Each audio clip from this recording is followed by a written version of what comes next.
Bismillahirrahmanirrahim. Assalamu alaikum dear students. Today my lecture is on first order differential equation. First order differential equation, पहले तो हम ये देखेंगे कि डिफरेंशियल इक्वेशन होती क्या है। ऐसी इक्वेशन जिसके अंदर डेरिवेटिव इन्वॉल्व हो उस इक्वेशन को हम डिफरेंशियल इक्वेशन कहते हैं। अब डेरिवेटिव जो होता है वो डिपेंडेंट वेरिएबल का होता है और किसके लिहाज से होता है, इंडिपेंडेंट वेरिएबल के लिहाज से होता है। तो जब किसी भी इक्वेशन के अंदर डेरिवेटिव इन्वॉल्व हो डिपेंडेंट वेरिएबल का विद रिस्पेक्ट टू वन और मोर इंडिपेंडेंट वेरिएबल, तो उसे हम कहते हैं is called differential equation.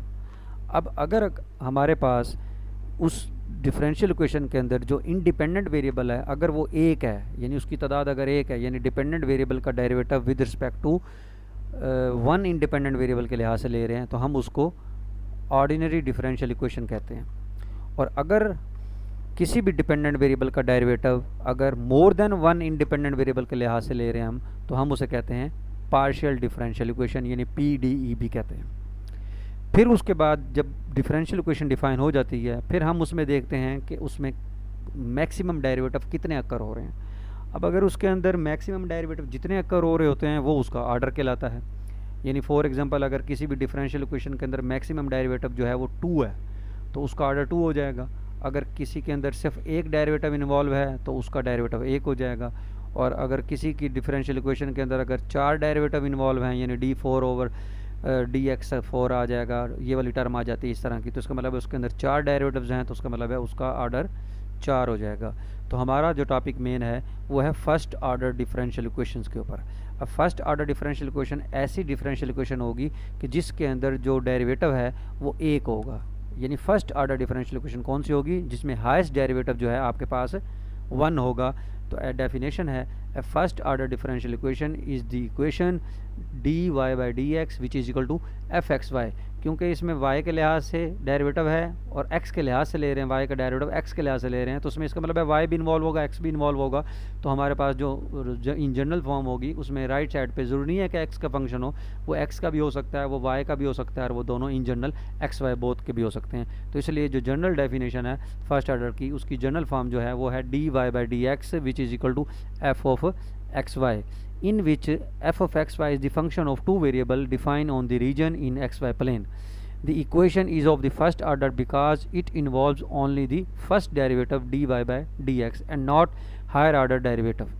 In the typical situations, y represent an unknown function of x and fxy is the known functions. यानी fxy जो है आपके पास नाउन फंक्शन, यानी कोई ना कोई वैल्यू यहाँ आपको दी होगी और इसके अंदर जो y होगा वो डिपेंडेंट वेरिएबल ये आपका अननाउन होगा। फॉर एग्ज़ाम्पल जैसा कि आपके पास फर्स्ट ऑर्डर की जो डिफरेंशियल इक्वेशन है वो फॉर एग्ज़ाम्पल हम यहाँ उन्होंने मतलब जैसा कि देखें यहाँ लिखा हुआ है y prime which is equal to x plus y, यानी dy/dx बराबर है x प्लस वाई, यानी आपका fxy यहाँ x प्लस वाई है। इसी तरीके से y प्राइम बराबर है y ओवर x, यानी यहाँ आपका fxy y ओवर x है। जैसा कि यहाँ y प्राइम बराबर है 3xy, यानी यहाँ आपका fxy 3xy। तो ये हमारे पास फर्स्ट ऑर्डर डिफरेंशियल इक्वेशन हैं। तो in all cases we should think y as an unknown function of x whose derivative is given by the equation y prime which is equal to fxy and dy/dx बराबर है fxy are equivalent to equations 1। उसके बाद definition हमारे पास आती है solution की। Solution क्या होता है, जैसा कि हम जानते हैं कि अगर किसी भी अलजेब्रिक इक्वेशन का, जैसा कि क्वाड्रेटिक इक्वेशंस का सोल्यूशन होता है, उसके जो रूट्स कैलकुलेट होते हैं वो एक ऐसे नंबर्स होते हैं जो जब हम उन नंबर्स को इस इक्वेशंस में, गिवन इक्वेशन में पुट करें तो इक्वेशन सेटिस्फाइड हो जाती है। उसी तरीके से डिफरेंशियल इक्वेशन का भी सोल्यूशन होगा। अब डिफरेंशियल इक्वेशन में डेरिवेटिव इन्वॉल्व है और उसमें अननोन वेरिएबल जो है वो डिपेंडेंट वेरिएबल है, यानी y फंक्शन है। इसका मतलब है जो सोल्यूशन होगा वो एक फंक्शन होगा, एक रिलेशन होगा, किस किस के दरमियान होगा, x y के दरमियान होगा। और उस रिलेशन के अंदर आपके पास डेरिवेटिव इन्वॉल्व नहीं होगा, क्योंकि हमारे पास फर्स्ट ऑर्डर डिफरेंशियल इक्वेशन है या हायर ऑर्डर भी हो, तो जो सोल्यूशन होता है वो एक ऐसा रिलेशन होता है वेरिएबल्स के दरमियान जिसके अंदर उनका डेरिवेटिव इन्वॉल्व नहीं होता, जस्ट वेरिएबल्स के दरमियान रिलेशन होता है। और एक ऐसा रिलेशन होता है जब हम उस रिलेशन को हम गिवन डिफरेंशियल इक्वेशन में पुट करते हैं तो इक्वेशन सेटिस्फाइड हो जाती है। तो उस रिलेशन को हम मतलब डिफरेंशियल इक्वेशन का सोल्यूशन कहते हैं। तो हमारे पास a solution of equation is the differentiable function define on an interval on x values such that कि अगर वो फंक्शन जो है अगर हम उसमें पुट करें डी की ओवर डी एक्स, यहाँ वाई था, वाई की जगह एफ ऑफ एक्स और यहाँ वाई की जगह पुट कर दिया ऑन द इंटरवल, तो वो डिफरेंशियल इक्वेशन होल्ड हो जाती है। और डिफरेंशिएबल जो सोल्यूशन होता है वो डिफरेंशिएबल होता है, क्योंकि हमने डिफरेंशियल इक्वेशन का सोल्यूशन फाइंड करना है तो ज़ाहिर बात है उसका डेरिवेटिव एग्जिस्ट करेंगे। That is when y x and its derivatives are substituted into equation 1। वो कह रहे हैं अगर हम y की वैल्यू जो हमने रिलेशंस फाइंड किया और उसके डेरिवेटिव्स की वैल्यू अगर हम सब्स्टिट्यूट करें इक्वेशन 1 के अंदर यानी डिफरेंशियल इक्वेशन के अंदर, तो आपके पास रिजल्टिंग इक्वेशन जो है वो ट्रू हो जाएगी तमाम वेरिएबल के लिए, यानी इक्वेशन बैलेंस हो जाएगी। ये आपके पास डेफिनेशन है सोल्यूशन की। उसके बाद आपके पास डेफिनेशन है जनरल सोल्यूशन की, क्योंकि सोल्यूशन दो किस्म का है यहाँ, वैसे तो और भी टाइप्स होती हैं इसकी। एक वो आपके पास होता है जनरल सोल्यूशन, एक होता है पर्टिकुलर सोल्यूशन। तो यहाँ हमारे पास पहले डेफिनेशन है जनरल सोल्यूशन की।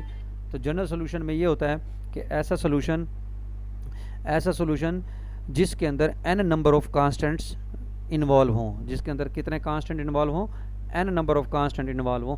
अब n नंबर ऑफ कांस्टेंट्स का क्या मतलब है कि जितने डिफरेंशियल इक्वेशन का आर्डर होता है हमारे पास आर्बिट्रेरी कांस्टेंट्स रिलेशंस के अंदर उतने ही होते हैं।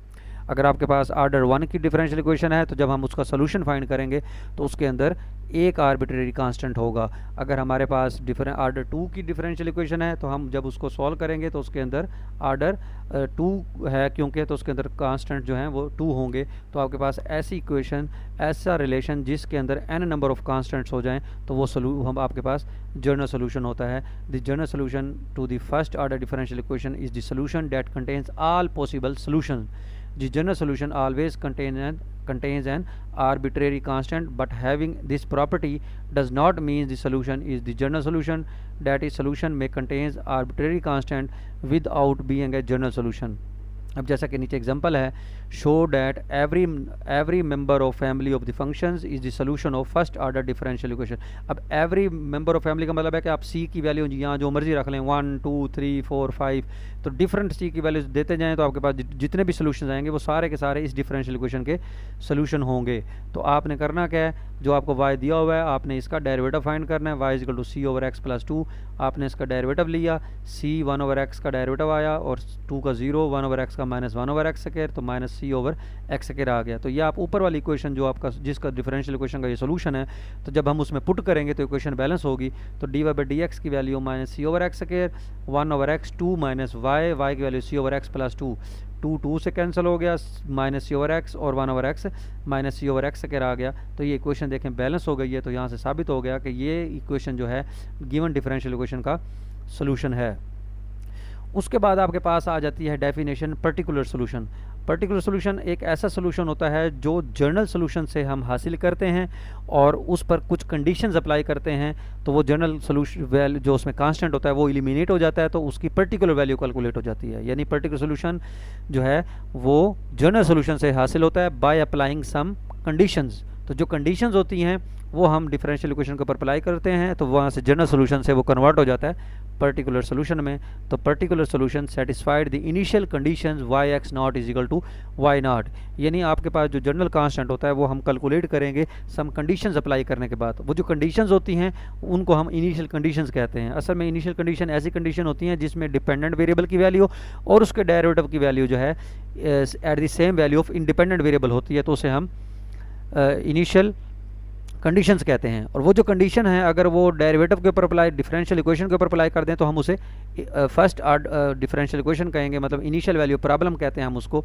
इसी तरीके से जैसे देखें यहाँ दिया हुआ है show that function is the solution of first order, तो आपने पहले इस डिफरेंशियल इक्वेशन का सोल्यूशन डेरिवेटिव फाइंड करना है वाई का डेरिवेटिव उसी तरीके से फाइंड करना है। डेरिवेटिव फाइंड करके जो गिवन डिफरेंशियल इक्वेशन है उसके अंदर आपने उसको पुट कर देना। जब पुट करेंगे तो इक्वेशन बैलेंस हो जाएगी। जब इक्वेशन बैलेंस हो जाएगी तो हमारे पास वो उसका सोल्यूशन कहलाएगा।